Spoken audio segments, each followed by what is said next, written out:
जय श्री राम। आइए आगे सुनते हैं श्री शिव पुराण में। जो मोक्ष मार्ग से विलग होकर दूसरी किसी वस्तु के लिए श्रम करता है, उसके लिए वही सबसे बड़ी हानि है, वही सबसे भारी त्रुटि है, वही मोह है और वही अंधता और मूर्खता है। सब प्राणियों पर दया करनी चाहिए, सदा अहिंसा धर्म का पालन सबके लिए उचित है। ज्ञान का संग्रह भी आवश्यक है। सत्य बोलना, चोरी से दूर रहना, ईश्वर और परलोक पर विश्वास रखना, मुझ में श्रद्धा करना, इंद्रियों को संयम में रखना, वेद शास्त्रों का पढ़ना पढ़ाना, यज्ञ करना कराना, मेरा चिंतन करना, ईश्वर के प्रति अनुराग रखना और सदा ज्ञानशील होना ब्राह्मण के लिए नितांत आवश्यक है। जय श्री राम। आइए आगे सुनते हैं श्री शिव पुराण में। जो मोक्ष मार्ग से विलग होकर दूसरी किसी वस्तु के लिए श्रम करता है, उसके लिए वही सबसे बड़ी हानि है, वही सबसे भारी त्रुटि है, वही मोह है और वही अंधता और मूर्खता है। सब प्राणियों पर दया करनी चाहिए, सदा अहिंसा धर्म का पालन सबके लिए उचित है।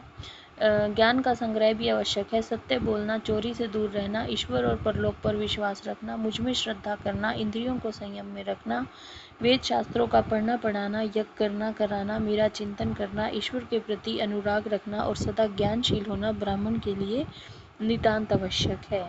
ये सब शिव जी ने कहा है। जो ब्राह्मण ज्ञान योग की सिद्धि के लिए सदा इस प्रकार उपयुक्त धर्मों का पालन करता है, वह शीघ्र ही विज्ञान पाकर योग को भी सिद्ध कर लेता है। प्रिय ज्ञानी पुरुष ज्ञान अग्नि के द्वारा इस कर्म में शरीर को क्षण भर में दग्ध करके मेरे प्रसाद से योग का ज्ञाता होकर कर्म बंधन से छुटकारा पा जाता है। पुण्य पाप में जो कर्म है उसे मोक्ष का प्रतिबंधक बताया गया है, इसलिए योगी पुरुष योग के द्वारा पुण्य का परित्याग कर दे। फल की कामना से प्रेरित होकर कर्म करने से मनुष्य बंधन में पड़ता है, केवल कर्म करने मात्र से नहीं। अतः कर्म के फल को त्याग देना चाहिए। प्रिय, पहले कर्म में यज्ञ द्वारा बाहर मेरी पूजा करके फिर ज्ञान योग में तत्पर हो साधक योग का अभ्यास करे।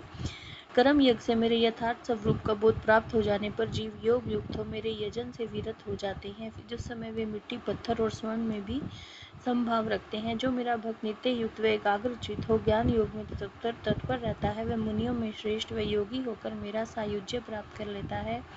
जो वर्णाश्रमी पुरुष मन से विरक्त नहीं है, वे मेरा आश्रय ले ज्ञान, चर्या और क्रिया इन तीन में ही प्रवृत्त होने के अधिकारी हैं, उन्हीं के अनुष्ठान की योग्यता रखते हैं।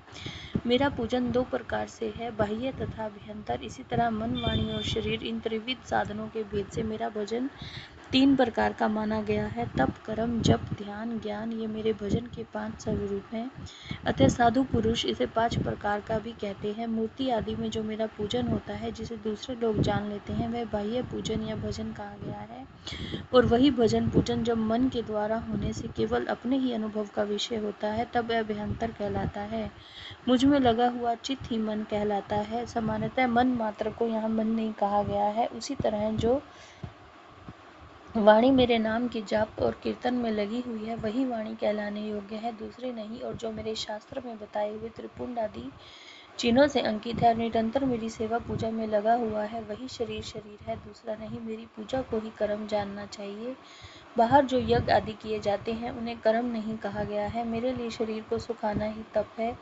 कृत, चंद्रायण आदि का अनुष्ठान नहीं। पंचाक्षर मंत्र की आवृत्ति, प्रणव का अभ्यास, रुद्राध्याय आदि का